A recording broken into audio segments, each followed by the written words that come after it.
মারছেন কেন? আমি তো কোনো দোষ করিনি। আমাকে মারবেন না, আমি তো কোনো দোষ করিনি। আমাকে মারছেন কেন? বলুন না, মারছেন কেন? আমি তো কোনো দোষ করিনি। আমাকে মারছেন কেন? বলুন না, মারছেন কেন? আমি তো কোনো দোষ করিনি। আমাকে ছাড়ুন, আমি তো কোনো দোষ করিনি। আমাকে কেন মারলেন আপনি? আমাকে কেন মারলেন বলুন? আমাকে কেন মারলেন?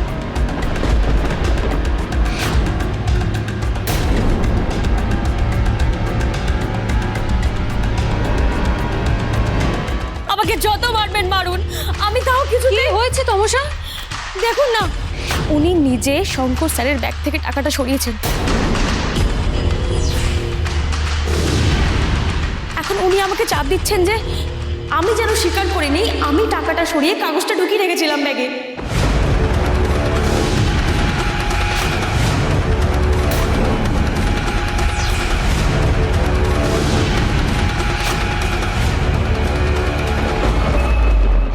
আমি রাজি হইনি, কেনই বা রাজি হব? যে অন্যায়টা আমি করিনি সেটা আমি কেন স্বীকার করব? মিথ্যা কথা। মেজবু, তুমি ওর কথা বিশ্বাস করো না, ও মিথ্যা কথা বলছে। তোমরা তো জানোই না ও কি করেছে। আগে আমি ওদের ঘরে কথা বলতে শুনলাম, তারপরে এই মেয়েটা রান্নাঘরে গিয়ে আমাদের ভোগের খিচুড়িতে বিষ মিশিয়েছে, আর সেটা আমি নিজের চোখে দেখেছি।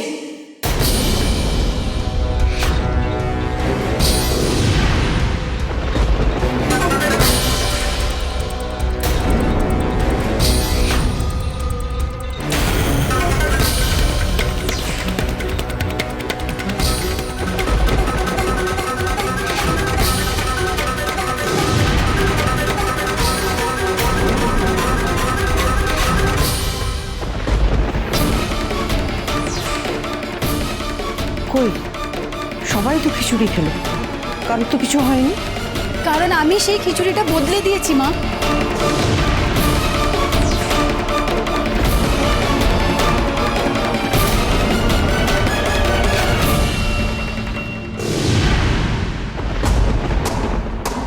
আর আমি যদি ওকে টাকা চুরি করার মিথ্যে দায় নিতে বলবো, তাহলে কেন আমি ওকে আমার ঘরে ডেকে খিচুড়িটা খেতে বলবো? বলো আমাকে, বলো তোমরা।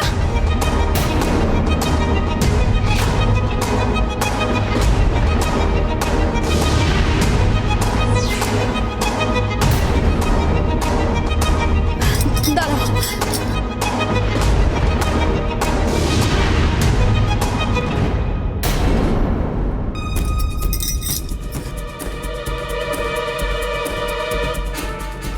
এই যে এইটা ওই বিষ মেশানো খিচুড়িটা।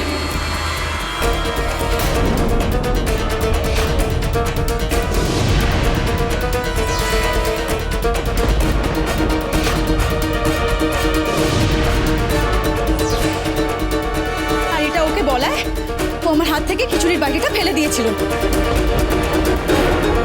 কারণ ও নিজে তো খুব ভালো করে জানে যে এই খিচুড়িতে বিষ মেশানো আছে।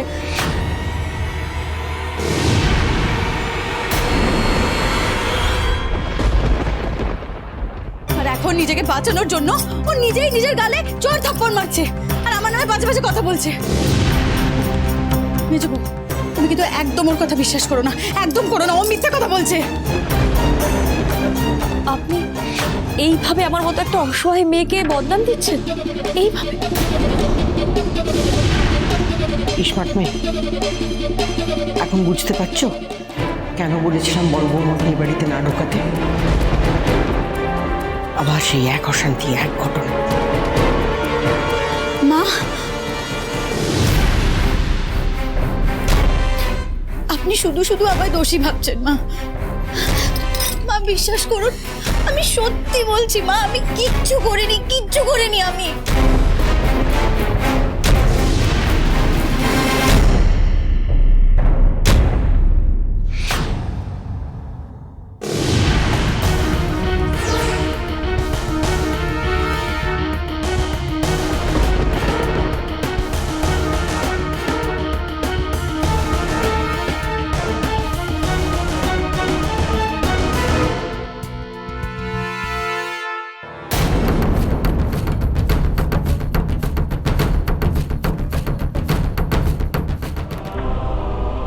বড় বৌমা, তোমার অবস্থা হয়েছে গরুর পালে বাঘ পড়েছে বলা রাখালটার মতন। তুমি এখন হাজার সত্যি কথা বললেও তোমায় কেউ বিশ্বাস করবে না। উনি আমার নামে মিথ্যেই অপবাদ দিচ্ছেন। আমি সত্যি টাকাটা সরাইনি। বিষের কথাটা ভুলিয়ে দিতে হবে। আপনারাই বলুন না, আমি কি কোনোদিনও ম্যাডামদের ঘরে গিয়েছি? আমি কি করে জানবো যে টাকা পয়সা কোথায় থাকে? আপনারা আমাকে আশ্রয় দিয়েছেন, থাকতে দিয়েছেন, খেতে দিয়েছেন, আর আমি আপনাদের এত বড় ক্ষতি করব?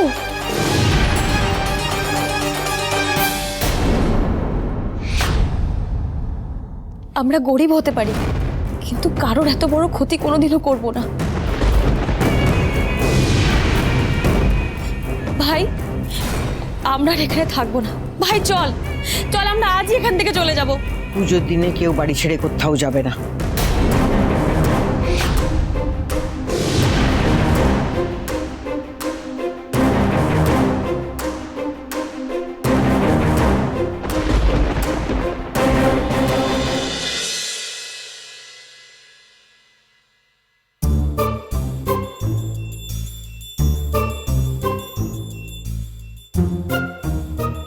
ভিতরে তো জেম্মা আছে, এখন ভিতরে যাওয়া যাবে না। যাবে যাবে, খুব যাবে। পিছন ফিরে আছে তো। আমরা যাবো ট্যাগ করে, একটু কুড়ো দুধ চুরি করবো আর প্যাক করে পালিয়ে আসবো। টিরও পাবে না। কিন্তু আরে তুই চল তো।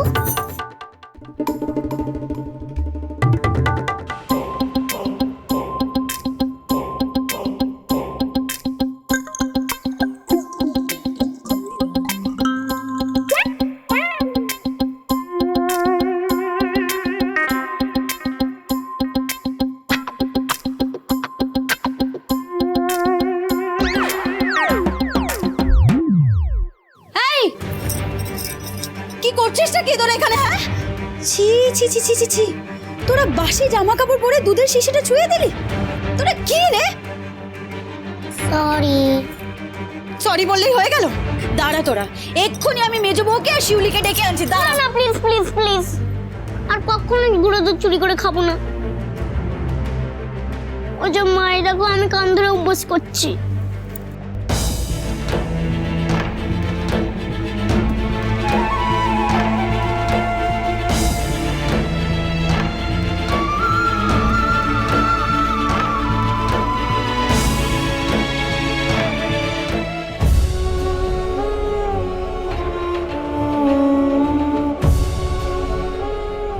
আচ্ছা, হয়েছে হয়েছে,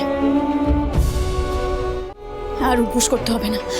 তোরা যা এখন। দাঁড়া,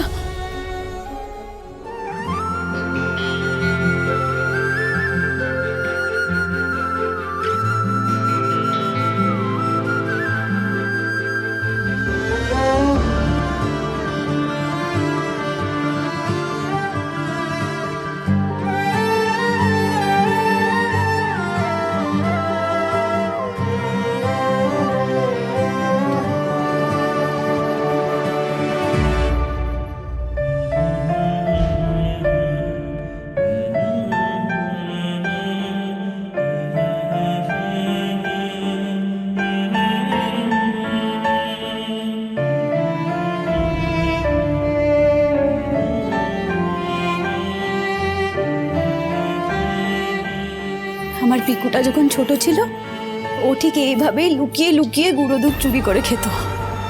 পিকু দাদাও?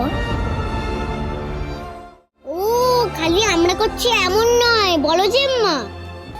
না, পিকুর জন্যও ঠিক এইভাবেই আমি গুঁড়ো দুধ কাগজে করে রেখে দিতাম।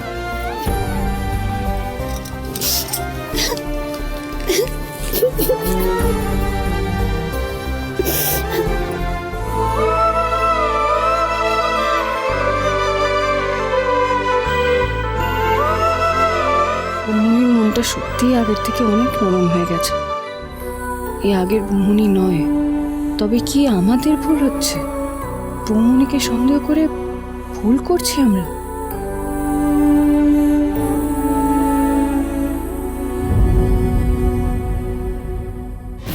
আগে আমি ওদের ঘরে কথা বলতে শুনলাম। তারপরে এই মেয়েটা রান্নাঘরে গিয়ে আমাদের ভোগের খিচুড়িতে বিষ মিশিয়েছে, আর সেটা আমি নিজের চোখে দেখেছি। তাহলে কি বৌমনি ঠিক বলছিল? তমসায় খিচুড়িতে বিষ মিশিয়েছিল। কালকে আমাদের নতুন ব্রাঞ্চ মানে হরগড়ি কন্টিনেন্টালে একটা বড় অর্ডার এসেছে। তুই একটু আমাদের পাইস হোটেলের দিকটা সামনে নিস। সেরকম হলে আমি ডিউটিতে যাওয়ার আগে পাইস হোটেলের রান্নাটা করে দিয়ে যাব। কন্টিনেন্টাল হোটেল চাই, শঙ্কর ঘোষের চিন্তা হবে। কাল রিপোর্টটা এলে প্রমাণ হয়ে যাবে আসল কালপ্রিট কি, তমসা নাকি বৌমনি।